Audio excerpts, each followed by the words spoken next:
Hi, this is Mark, and I am in San Mateo in the Central Park. They call this where I am the Central Park of San Mateo, and it's a beautiful sunny day. And I came down here into the Hillsborough area to teach some private clients. And before heading back to the city, I thought I'd stop by here in this sunny park. They also have a skating rink out. It's kind of little surreal on such a warm day, but they're skating and people having fun.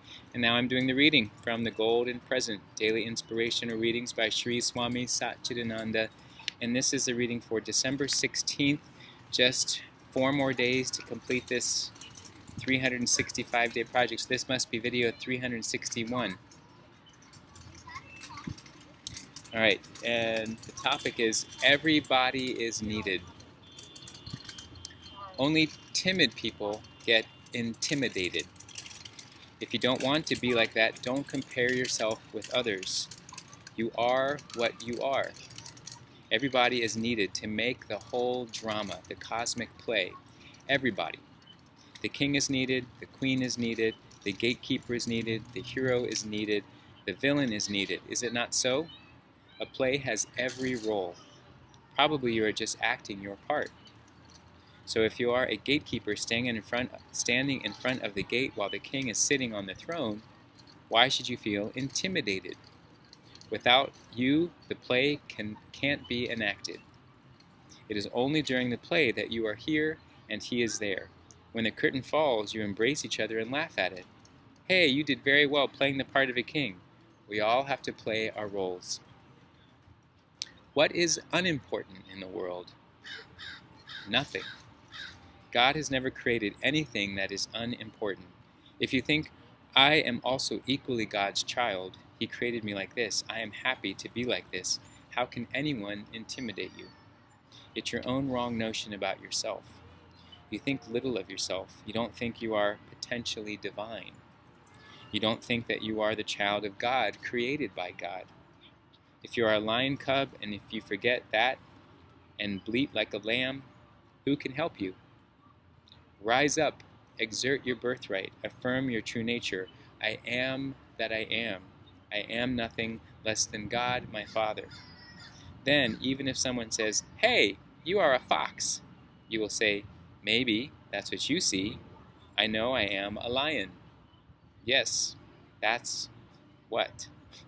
Realizing the true nature of the self will take you away from all these problems. You are the same always, eternally.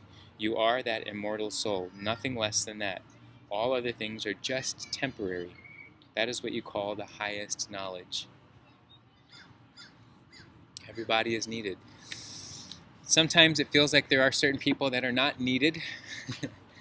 Then we could imagine a world without them might be a more peaceful, loving place. But I feel like what we've seen in this last year and such, in particular, is that some of these roles that we see playing due to social media and the media in general, we're able to see a lot going on in the world these days in a way that we didn't used to. But I feel like some of these roles are helping us wake up, helping us really see where there's been imbalance in humanity from all of time, from the beginning of time. There's no new things going on. There's so much that's been going on under the surface that has just been able to go on and been able to be perpetuated because nobody was speaking up. Nobody felt that they had the power to say anything differently. There was a certain psychology to all of it, and I have to say I feel like social media has been a positive wave of being able to help people know what's going on. As much as I sometimes think social media also is, what's also causing the downfall of a lot of us, in some ways it's helping spread information in a way that never was possible.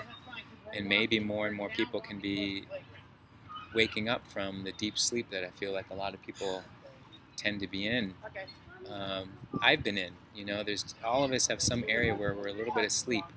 And through the information technology, social media, spreading information, we can find the information that helps us no longer be ignorant. Now it can be confusing because there can be a lot of misinformation out there, so you have to kind of weave through it to figure out what is true for you. What sources feel like they're true sources for you to be listening to, and what aligns with that feeling inside of you that just says, yeah, that feels right.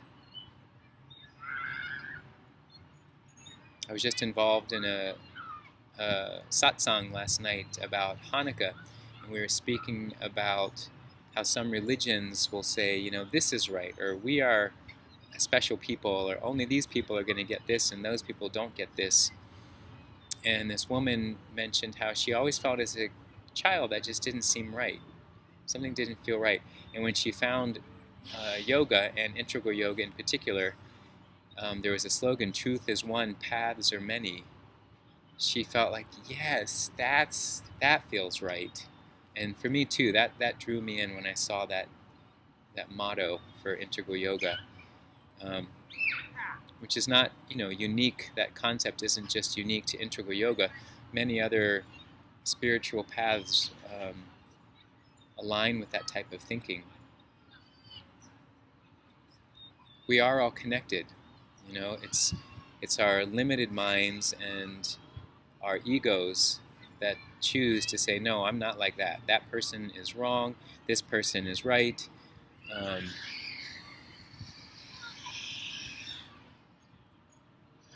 We feel this need to be able to find our tribe, you know, and I think that can be helpful a lot of times to help us understand who we are, maybe certain aspects of who we are. Aww, we have an unhappy little kid over there. You know, sometimes we are crying out for that attention to be seen and heard and to be recognized for who we are. And there's other times where we're able to see we are all connected. And that brings a certain kind of peace and calm, you know. We don't have to try to block others. We don't have to feel like there's a me, mine, and there's a theirs, and they're separate. As with many things, that can be misinterpreted. As I'm thinking it, I'm thinking of ways that could get twisted. It could get manipulated. But that's up to us to really, you know, do the work that helps us stay clear and focused, to connect with others who are like-minded, and to move away from those people who we feel are not resonating or vibrating at the same wavelength that we are. You know, stick with the people you feel comfortable around. It makes you feel good, and that will shift over time. You know, it'll totally be different from one period of your life to another. It certainly has been for mine. So everybody is needed. I think that's something to really meditate on, especially when it feels like you don't want that to be the truth. Could it be the truth? You know? All right, I would love to reference more from this reading, but I also feel like I don't want to spill over any more time. So thanks for watching, and I'll see you soon.